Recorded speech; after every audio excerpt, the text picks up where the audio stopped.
오늘은 빌립보서 3장 말씀을 가지고 참된 성도는 무엇을 자랑하는가 라는 제목으로 함께 말씀의 은혜를 나누려고 그래요. 저희 교회가 비전센터를 짓기 위해서 꿈꾸고 기도하고 준비하고 있잖아요. 그래서 목사님들 중에 수지 선한목자 교회를 좀 다녀오라고 추천해 주신 분들이 계셔서 수지 선한목자 교회를 장로님들과 몇 분과 같이 월요일 날 다녀왔거든요. 사진 한 장 보여드려 볼게요. 교회가 얼마나 예쁘고 아름다운지 그냥 들어가는 자체만도 은혜가 되더라고요. 그런데 그날 비가 오고 있었어요. 우산을 쓰고 우비를 입은 한 젊은 여자 성도님이 저 계단을 올라가기 전에 좌측 우측 이 주변에 화단이 있었는데요, 웅크리고 앉아가지고 풀을 뽑고 있는 모습을 봤어요. 참 주일날도 아니고 월요일날 아침에 누가 이런 분들이 교회 와서 풀을 뽑고 있나? 그래서 교회 본당 안에 들어가기 위해서 이제 저 계단을 올라가가지고 올라갔거든요. 그랬더니 소그룹으로 남자 여자분들 한 10대 명이 웅성웅성 뭘 하고 있는데, 그 모임에 리더격 되는 권사님 한 분이 저희를 보더니 어떻게 오셨어요? 무엇을 도와드릴까요? 라고 물어요. 그래서 뭐 하시는 분들인가 봤더니 그 교회 원예팀이었습니다. 근데 원예팀들이 막 교회 환경을 주일날 예배 끝나고 나서 풀도 뽑고 주변에 있는 화분이라든가 강단이라든가 인테리어 된 것들을 다 막 청소하고 준비하고 단장하는 일들을 땀을 뻘뻘 내면서 하고 있는데, 우리가 들어가니까 여러분 정말 놀랐어요. 제가 무엇을 도와드릴까요? 지금 이분들은 자기 목적에 의해서 교회에 모여졌거든요. 굉장히 열심히 하고 있었어요. 그런데 낯선 이방인들의 방문 계획을 향하여 무엄 주어서서 무엇을 도와드릴까요? 굉장히 은혜가 됐거든요. 그랬더니 제가 이제 이렇게 말씀드렸죠. 당진에서 있는 탑동교회인데요, 수지 선한목자교회가 다음 세대를 위해서 잘 한다고 그래서 배우러 왔습니다. 그랬더니 그 모임을 이끌고 있었던 권사님이 자기 일을 그냥 제쳐두고 저를 따라오시죠. 그러면서 다음 세대 청년들, 중고등부 학생들이 예배드리는 공간으로 안내하는데 아주 그냥 칠흑 같은 어둠인데 힐송처치 음악이 짱짱하게 나오는데 아무도 없는데도 음악이 틀어져 있더라고요. 그리고 나서 본당으로 이렇게 안내해 주셔가지고 이제 본당에 들어갔는데, 세상에, 그 큰 본당 안에 한 10대 명의 성도님들이 이렇게 모여가지고, 그때가 한 10시, 10시 반 정도, 11시쯤 됐나? 근데 막 울면서 기도하고 있는 거예요. 교회는 다 암묵처럼 있었는데 깜깜한 상태에 음악이 막 나오는데 웅성웅성 여기저기 모여가지고 예배를 그냥 기도를 하는데 간절한 눈물의 기도가 있더라고요. 그리고 나와가지고 이제 가려고 그랬더니 자기네 카페가 참 좋대요. 그래서 카페에 있는 데가 보니까 카페가 좋은데 여러분 섬기는 사람이 없어요. 그래서 어떻게 된 거냐고 물어봤더니 요즘에는 무인 카페 시스템으로 다 바꿔놨다는 거예요. 자기네도 섬길 사람들이 없어가지고 그냥 버튼 누르면 커피 나오니까 마음 놓고 드시고 가시라고. 오늘 설교 제목이 참된 성도는 무엇을 자랑하는가라고 시작했거든요. 근데 그 교회를 다녀오고 나면서 이 교회는 정말 설명이 필요 없다. 낯선 방문객에 대하여 어떻게 오셨어요? 뭐하러 오셨어요? 묻지 않고 무엇을 도와드릴까요? 우리가 민원센터 간 거 아닙니다. 물건 사러 백화점 간 게 아닙니다. 교회를 벤치마킹하러 갔는데 아무런 상관도 없는 성도들을, 낯선 방문객들을 환대해주는 그 모습을 보고 굉장히 큰 감동을 받았어요. 여러분, 저희 교회 내일부터 당진 지방 39개 교회가 연합해가지고, 물론 참여하는 교회는 11교회밖에 안 되지만 방문객들이 우리 교회를 찾아오실 때에 그 공간에 머물러 있는 동안에 여러분 누구를 향하여, 어린이든지 다른 교회 목사님이든지 다른 교회 성도들을 통해서 여러분 이와 같은 환대가 있기를 주님의 이름으로 부탁드립니다. 아멘. 정말 깜짝 놀랐어요. 교회가 정말 이런 교회는 살아있는 교회구나, 뭐 더 이상 말 필요가 없더라고요. 자, 그렇다면 우리는 어떻게 신앙생활을 하면서 참된 성도의 신앙의 모습을 닮아 살아갈 수 있을까를 묵상하게 되는데, 한 단어가 마음에 꽂혔어요. 나는 지금 오늘 예수님을 귀하게 여기고 있는가. 빌립보서 3장은 바울의 인생을 바꿔놓는 이야기가 등장하거든요. 인생의 가치가 바뀌어져 있어요. 삶의 기준이 완전히 바뀌어져 있어요. 뭐라고 말해요? 한때 혈통과 율법과 종교적 성취를 자랑하던 사도 바울이었어요. 그런데 부활하신 예수님을 만나고 나서 자신이 귀하게 여기고 있는 모든 것을 배설물처럼 여겼다고 그러고, 이제 그가 가지고 있는 가장 귀한 것은 딱 하나, 우리 주 예수 그리스도라고 하는 고백으로 오늘 본문을 기록하고 있는데, 빌립보에 살던 사람들의 꿈이 있었거든요. 자, 사진 한 장 보여드릴게요. 지도거든요. 지도를 보시면 좀 이해가 되실 거예요. 자, 로마를 보시잖아요. 로마가 어디를 지배했냐면요, 마케도니아를 지배했어요. 밑에 데살로니가도 있고 그 위에 빌립보가 있는데, 그 다음에 오른쪽에, 여러분 보시기에 왼쪽에 에베소가 있잖아요. 그러니까 마케도니아 사람들, 마케도니아 소속된 빌립보에 사는 사람들은 막연한 향수 같은 게 있어요. 기대가 있어요. 뭐라고요? 우리도 그 당시 세계 최경찰 국가였던 로마 시민권자다. 그래서 빌립보에 사는 사람들이 그냥 자랑처럼 하는 얘기가 아니라 우리는 로마의 시민권을 가진 것이 최고였어요. 근데 사도 바울이 오늘 빌립보서 3장 말씀을 통해서 뭐라고 해요? 여러분, 로마 시민권 가지고 사는 거 자랑하지 마세요. 다 같이 한번 따라해 볼게요. 우리는 하늘의 시민권 가진 사람들입니다. 여러분, 지금 우리가 성경을 읽고 있기 때문에 그렇지만 그때 당시에는 아주 도전적인 이야기였다고요. 로마를 자신들의 본국으로 생각하며 로마 시민권을 자랑하던 사람들을 향하여 빌립보 교회 성도들을 통해서 참된 성도는 무엇을 자랑하고 사는가. 빌립보서 3장 말씀을 묵상하다 보면 우리 성도들이 말씀을 통해서 세 가지 질문을 받게 되는데, 너는 오늘 무엇을 자랑하고 살고 있느냐? 너는 오늘 무엇을 향해 달려가고 있느냐? 너는 오늘 하나님 나라의 시민답게 살고 있느냐라고 하는 질문 앞에 질문해야 돼요. 자, 그렇다면 우리의 소속, 우리의 삶의 방향, 어떻게 하나님께서 참된 성도의 삶을 통해서 이루시기를 원하시는지 세 가지를 묵상하게 될 터인데, 다 같이 한번 따라해 볼까요? 자신의 조건을 내려놓고 그리스도를 얻어야 합니다. 빌립보서는 사도 바울이 지금 옥중에서 기록한 옥중서신이에요. 근데 빌립보서를 읽다 보면 기뻐하다, 기뻐하다, 기뻐하다라고 하는 단어가 18번이나 등장해서 기쁨의 서신이라고도 말하거든요. 자, 그런데 사도 바울은 그 기쁨의 근원이 뭐가 있냐면 하늘의 시민권을 가진 것에 대한 고백이었어요. 그때 당시 빌립보 교회가 어떤 형편이었냐면 교회 안에 잘못된 가르침이 들어왔어요. 육체적인 자랑을 경계하는 흐름 속에서 사도 바울이 직면했던 신앙적이고 목회적으로 또 신학적으로 당면한 문제가 하나 있었는데, 다 같이 한번 따라해 보세요. 구원을 위해서 예수님의 십자가 말고 율법도 필요하다. 오늘도 마찬가지잖아요. 신앙생활 하면서 사도 바울이 전한 복음은 오직 우리 주 예수 그리스도 외에는 우리를 구원할 조건에 합당한 것이 없는데, 가만히 들어온 유대인들과 이단들이 빌립보 교회에 다른 복음을 전하기 시작했다는 거예요. 예수님의 복음 갖고는 부족하니까 유대인들의 율법도 좀 지키자. 여러분, 여기에서 굉장히 중요한 신앙적인 사도 바울의 선명한 분명한 일이 있어요.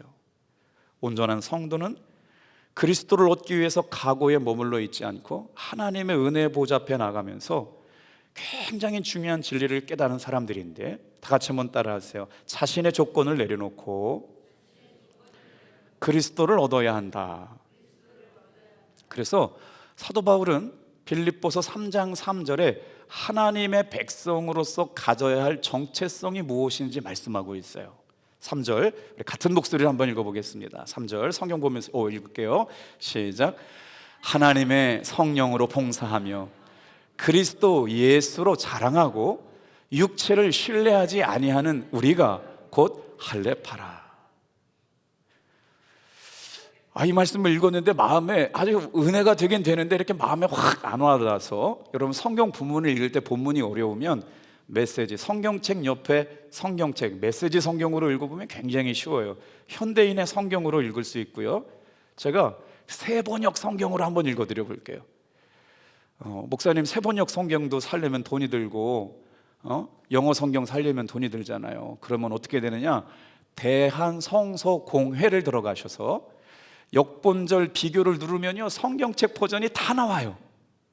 그래서 성경을 읽다가 문맥이 좀 어려우면 찾아놓고 읽으면요 훨씬 더 은혜가 되는데, 제가 말씀을 준비하다가 이 말씀이 참 좋은데 새번역 성경이 나왔어요. 새번역 성경엔 저 말씀이 어떻게 기록되는지 읽어드릴게요.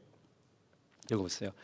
하나님의 영으로 예배하며, 보세요, 그리스도 예수 안에서 자랑하며 육신을 의지하지 않는 우리들이야말로 참으로 할례받은 사람입니다.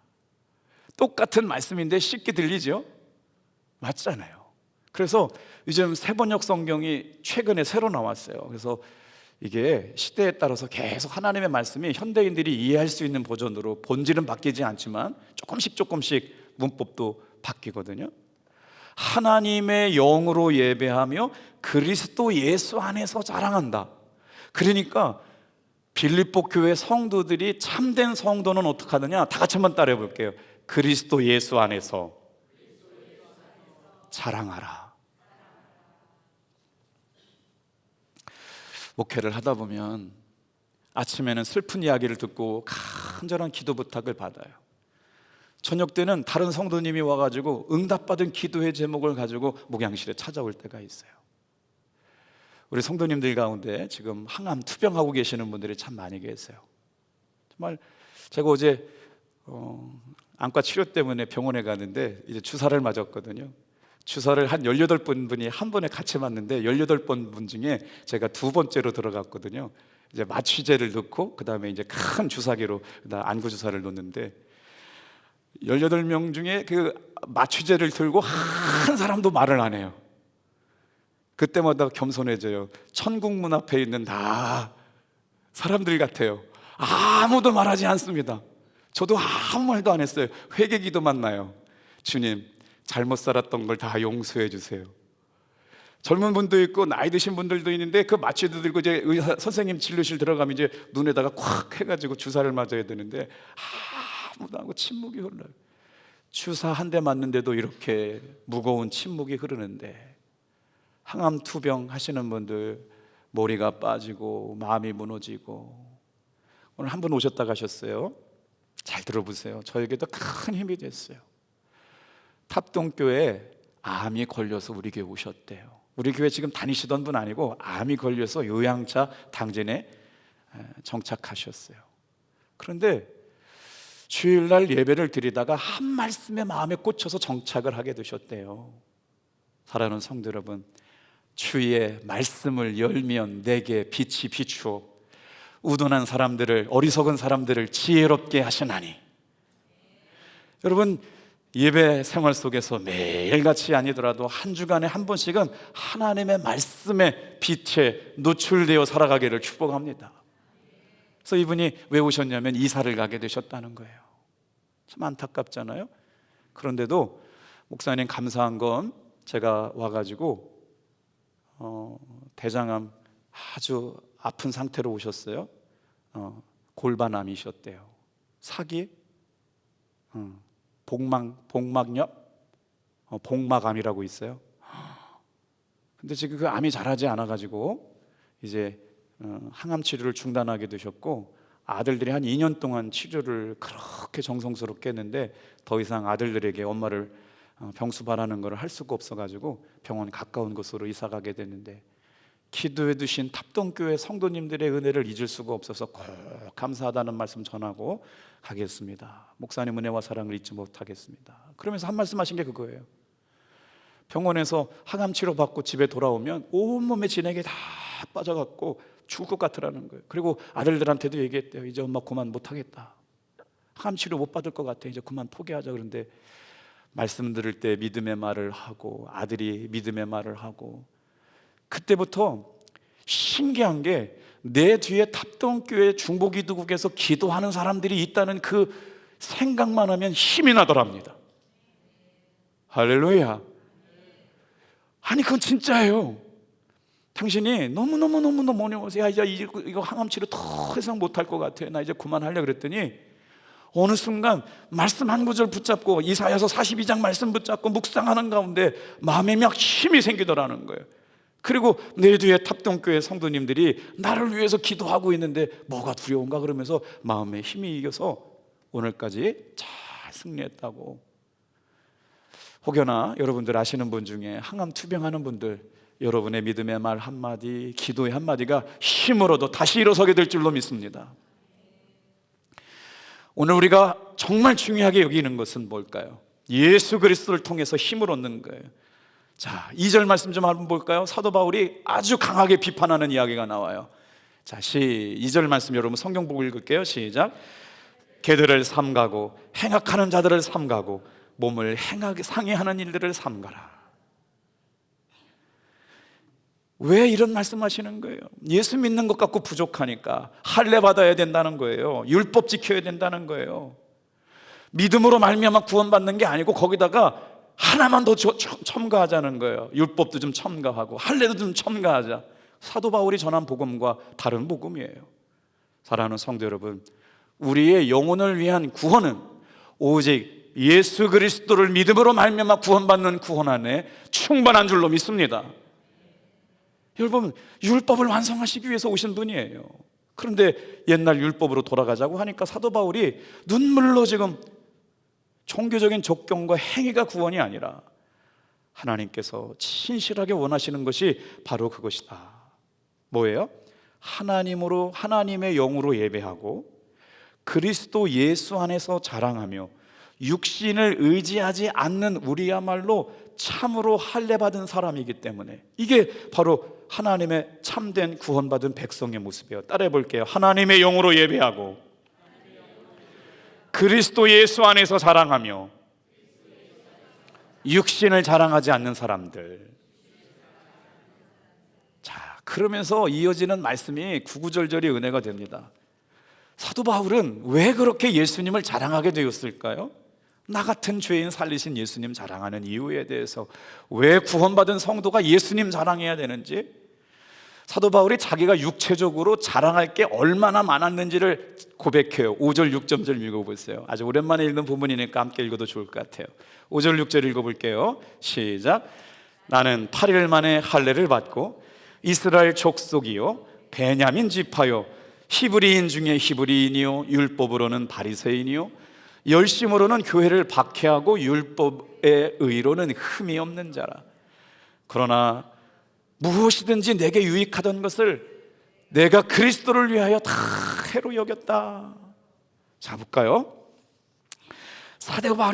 바울 사도가 가지고 있었던 자신이 살아온 삶의 이력, 스펙 뭐예요?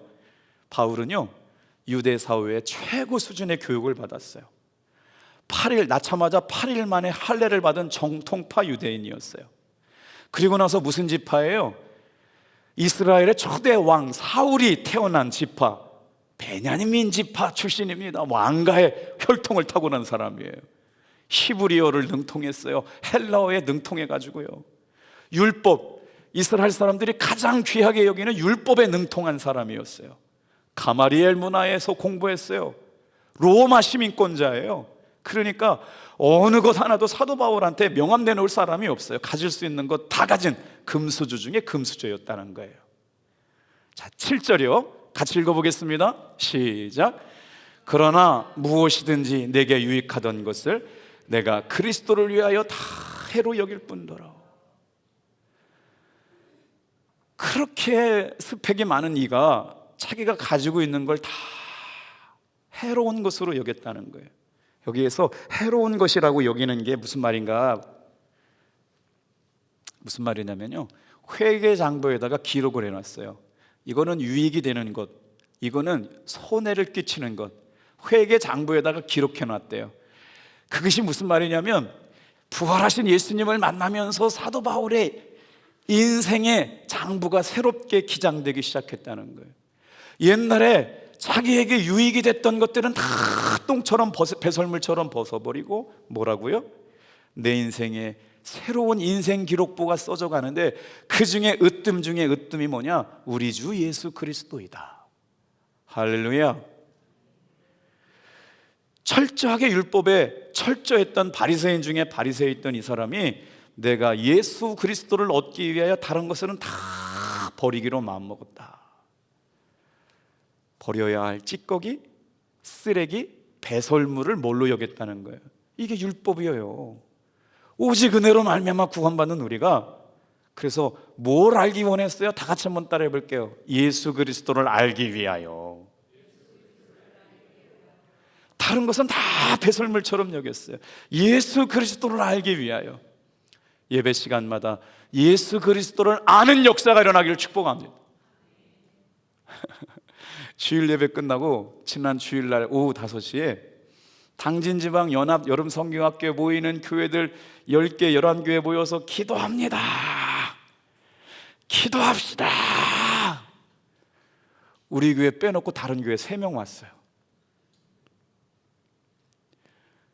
와우, 이런 걸 뭐라고 얘기해? 좀 은혜 받는데 지금 다음 세대 모아가지고 힘 좀 내고 우리 같이 기도합시다. 매일 단톡방에 올리고 기도하고 모여라. 딱 3명 왔어요. 3명. 그 순간부터 눈물이 뚝뚝 떨어져요. 이번 여름 성경학교에 큰 은혜가 있을 줄로 믿습니다. 여러분, 우리가 신앙생활하면서 감동과 감격이 없는 이유는 뭐냐면 간절함이 없기 때문에 그래요. 제가 지금 이렇게 간절함이 없는 이 방향을 했다고 나보고 그렇게 했다고 생각하지 않기를 바라요. 죄송해요. 여러분, 우리가 신앙생활하면서 정말 은혜와 감동이 없는 건요, 간절함이 없어요. 근데 저는 진짜 간절해요. 오늘 교육부 서기 목사님 오셔가지고요, 벌써 역사하기 시작했어요. 여러분, 오늘도 늦지 않았습니다. 애들 보내세요. 교육국 총무님 김두범 목사님이 자전거를 한 대 보내셨는데 나는 15만 원이면 된 줄 알았더니 자전거가 올랐대요. 그래가지고 자전거가 지금 20만 원짜리 한 대, 우리 성도님들이 사주셔가지고 이름은 제 이름으로 나갑니다. 당진지방 교육부 총무 자전거 20만 원짜리 2대에다가 RC카 이거 막 이걸로 조정하는 RC카 경주용 자전거 막 이거 막 2대에다가 성경책 5권. 여러분, 내일 참석만 해도 애들은 수지 맞는 줄로 믿습니다. 놀라시진 않으셔. 회비를 얼마 냈냐면 15,000원 냈어요. 10,000원은요 티셔츠값 10,000원이면 가져가. 5,000원은 보험료예요, 물놀이 가는 애들. 그런데 수영장 입장료가 얼마 내면요 28,000원, 29,000원이래요. 그러니까 와가지고 앉아만 있어도 3만 원 벌고 가는 거예요. 우리 교회학교 어린이들 중에 아직 결정 못한 사람들이 있더래요. 속해 가가지고요, 아직 결정 못하신 분들을 빨리 보내시길 주님의 이름으로 축복합니다. 기쁠 것 같아요. 막 여름 성경학교에 와가지고, 나는 한 번도 그런 거 본 적이 없어요. 대한민국 여름 성경학교 와가지고 말이에요, 막 지금 막 어수선하잖아요. 교회에 막 등대가 있고 막 떡상 차려져 있고 막 번제단 있고 물두멍 차려 있고 막 교회가 어설픈데, 정말 우리 교회학교 어린이들이 하나님을 만나기 위한 열정의 고백인 줄로 믿고 너그럽게 이해해 주시길 바랍니다. 자, 오늘 참된 성도는 무엇을 자랑해야 돼요? 다 같이 한번 따라해 볼까요? 예수님 자랑합시다. 자기의 신앙생활을 하면서 자기의 의가 커지면 십자가의 은혜는 작아져요. 수없이 많은 사람들, 물론 목사도 마찬가지예요. 저도 마찬가지예요. 내가 했습니다가 커지면 십자가의 은혜가 작아져요. 주님, 제가 부족합니다. 주님, 저는 연약해요. 주님이 도와주셔야 돼요.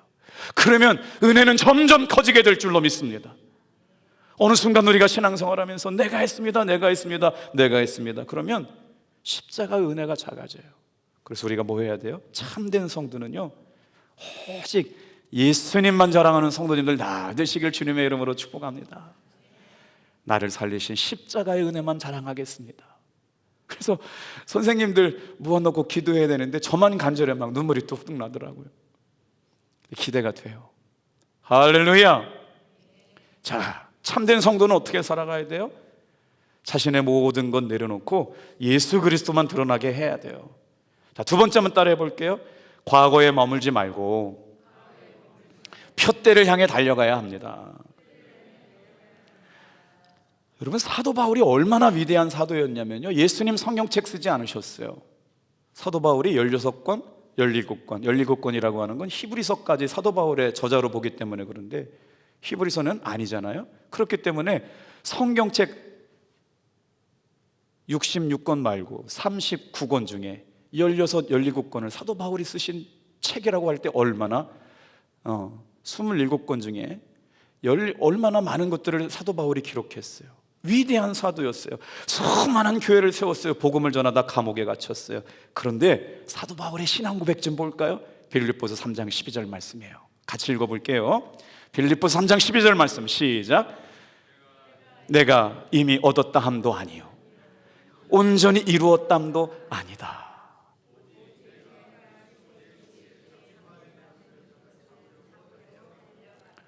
자, 얼마나 아름다운 말씀이에요. 수많은 교회를 세웠어요. 위대한 사도예요. 복음을 전하다 매를 맞고 감옥에 갇혔어요. 그런데 그 아름다운 많은 것들을 이루었음에도 불구하고 뭐라고 말해요? 이루었다고 얘기한 거 아니에요. 얻었다는 것도 아니에요. 온전히 이루었다도 아는 거예요. 오직 우리 주 예수 그리스도께 잡힌 바 된 것을 잡으려고 달려가노라. 구원은 믿음으로 말미암아 믿어지는 순간, 그 순간에 구원은 이루어지만, 여러분, 구원받은 성도의 성숙은 평생 동안 이루어가야 될 줄로 믿습니다. 구원은 한순간에 받지만 그리스도인의 성숙한 신앙생활은 평생도록 이루어가야 돼요. 신앙생활을 오래 했다고 믿음이 성숙하는 것 절대 아닙니다. 직분이 높다고 영적으로 완성되는 것 아니에요. 그래서 내가 그리스도 예수께 잡힌 바 된 것을 잡으려고 달려가는다. 여기에 잡는다라고 하는 곳에 두 가지 뜻이 있어요. 따라해 볼게요. 붙잡다, 소유하다, 자기 것으로 만들다. 사도 바울이 예수님을 붙잡기 전에 예수님께서 사도 바울을 붙잡아 주셨어요. 오늘 시간 이 자리에 나와 있는 성도 여러분, 우리가 예수님 붙잡기 전에 예수님이 우리를 붙잡아 주셨어요. 말씀이 붙잡아 주실 줄로 믿습니다. 은혜가 붙잡아 주실 줄로 믿습니다. 주의 사랑이 우리를 붙잡아 주실 줄로 믿습니다. 그래서 붙잡아 주신 곳에 떨어지지 않고 붙들려 가지고 예수 그리스도께 잡힌 바 된 대로 그것을 잡으려고 달려간다. 저와 여러분에게도 예수님이 잡아주셨기 때문에 이 비 오는 날 저녁에도 주님 앞에 나와 예배하는 줄로 믿습니다. 내가 선택한 것 같지만, 여러분 다 그렇잖아요. 교회 내가 선택한 것 같잖아요. 주님이 보내주셔서 오신 거예요. 얼마나 많은 교회가 있길래요. 당진에만 해도요, 감리교회가 39개 교회가 있어요. 당진에만요, 동서남북지방 따지면 100개가 넘어요. 4, 4, 16이니까 100개가 넘어요. 그런데 그 많은 감리교회 중에 그 장로교까지 순복음까지 다른 침례교까지 합하면 교회가 얼마나 많은데 탑동교회로 오게 하셨어요. 인생의 방향과 물꼬를 탑동교회로 향하셨기 때문에 오게 된 줄로 믿습니다. 붙잡힌 바대를 따라오게 돼요. 그래서 사도 바울이 뭐라고 그래요? 이렇게 고백해요. 주께서 나를 놓아주시지 않았기에. 오늘 이 저녁에 사랑하는 성도 여러분, 주님께서 저와 여러분을 붙잡아 주시고 놓아주시지 않은 줄로 믿습니다. 13절 14절 사도 바울의 고백 좀 같이 한번 읽어볼게요. 자, 시작. 너희 안에서 행하시는 이는 하나님이시니. 틀렸어요? 틀렸다. 13절 시작. 형제들아, 나는 아직 내가 잡은 줄로 여기지 아니하고 오직 한 일, 즉 뒤에 있는 것은 잊어버리고 앞에 있는 것을 잡으려고 푯대를 향하여 그리스도 예수 안에서 하나님이 위에서 부르신 부르심의 상을 위하여 달려가노라. 뭘 잊어버렸대요? 사도 바울이 잊어버린 게 있고요, 기억한 게 있어요. 잊어버린 것은 무엇을 잊어버렸느냐? 자신의 실수와 실패를 잊어버렸어요. 뭘까요? 들어보세요. 사도 바울이 자신의 삶에 실수와 실패가 있었다는 거예요. 잊어버려야 할 실패가 뭐였어요? 교회를 박해했습니다. 예수 믿는 성도들을 가두었어요. 스데반이 순교할 때에 그의 죽음을 마땅하게 여겼어요. 사도 바울의 신앙생활 이력 가운데도 지우고 싶은 실수가 있었어요. 그런데 이걸 뭐예요? 다 같이 한번 따라합시다. 잊어버렸다. 근데 사도 바울에게 성공이 있었거든요. 수많은 교회를 세우고 복음을 전하고 놀라운 영광들이 있었는데 실수와 실패만 잃어버린 게 아니라 성공과 영광도 잊어버렸대요. 왜요? 예수 그리스도께만 붙잡힌 바 되어 살아가려고. 사랑하는 성도 여러분, 오늘 우리가 과거의 실수와 실패만 붙들려 살아가는 것도 안 되고 내가 이룬 성공에만 붙잡혀 살아가는 것도 안 돼요. 오직 우리 주 예수 그리스도께 붙잡혀 살아가는 여러분 되기를 주님의 이름으로 축복합니다. 자, 실수에 붙잡혀 살아가는 사람들이 뭐라고 그래요? 나는 안 돼. 나는 실패했어. 나는 끝났어. 과거에 그런 때가 있었지만 다시 일어났잖아요. 자, 그런데 성공에 붙잡히면 뭐라고 그래요? 이만하면 됐잖아. 이만하면 됐는데 뭘 더 열심히 해. 옛날에 다 해봤어. 이만하면 됐잖아. 이게 오늘의 성공에 붙잡힌 성도들이 하는 이야기예요. 사도 바울은 과거의 상처나 죄나 실수에도 붙잡히지 말고 오늘 내가 이룬 성공에도 붙잡혀 살지 말라고 말하고 있는 거예요. 그래서 실패에도 안주하지 말고 성공에도 안주하지 말고 오직 우리 주 예수 부르심의 푯대를 향하여 달려가고 있는, 다 같이 한번 따라해 볼게요. 앞에 있는 것을 잡으려고 달려가노라. 앞에 있는 것을 잡으려고 달려가는데 사도 바울은 그거를 푯대라고 말했어요. 다 같이 한번 따라해 볼게요. 시선을 고정해야 할 목표, 푯대입니다. 성도들이 시선을 고정해야 될 푯대가 있어요. 우리 주 예수 그리스도이신 줄로 믿습니다. 달려가다는 뭐예요? 추격하다, 끝까지 쫓아간다. 운전해 보시는 분들 알잖아요. 운전하다 보면 앞에 달리는 창이 이렇게 펼쳐지는데 운전할 때 중요하게 백미러가 있어요. 근데 백미러가 중요하다고 백미러만 보고 운전할 수 없거든요. 앞에를 보고 운전해야 되죠. 백미러는 마치 우리가 지나왔던 삶의 실수와 연약함인 거예요. 여러분, 그 실수와 연약함에 붙잡혀서 앞으로 나가는 일이 방해받지 않게 되길 바랍니다. 푯대를 봐야 돼요. 자, 한 절만 읽고 마칠게요. 다 같이 한번 따라해 볼게요. 땅의 욕망을 버리고 하늘 시민답게 살아가야 됩니다. 자, 우리 20절 같이 한번 볼까요? 20절 말씀 같이 읽어보겠습니다. 시작. 그러나 우리의 시민권은 하늘에 있는지라 거기로부터 구원하는 자 곧 주 예수 그리스도를 기다리노니. 오늘 참된 그리스도인의 삶의 모습은 어떤 모습일까요? 무엇을 자랑하며 살아야 할까요? 오늘 이 저녁에 나와서 말씀을 듣기를 결단하는 사랑하는 성도 여러분, 내가 가지고 있는 삶의 모든 것 다 내려놓고 예수 그리스도를 얻어가는 여러분 되길 축복합니다. 예수님을 아는 것에 힘쓰셔야 돼요. 두 번째는 뭐예요? 과거에 머물러 있지 않고 푯대를 향해 나가는 성도가 되어야 돼요. 다 같이 따라해 볼까요? 땅의 욕망을 버리고 하늘의 시민답게 살읍시다. 이 말씀을 통해 오늘도 위로받으시는 귀한 성도님들 다 되시기를 축복합니다.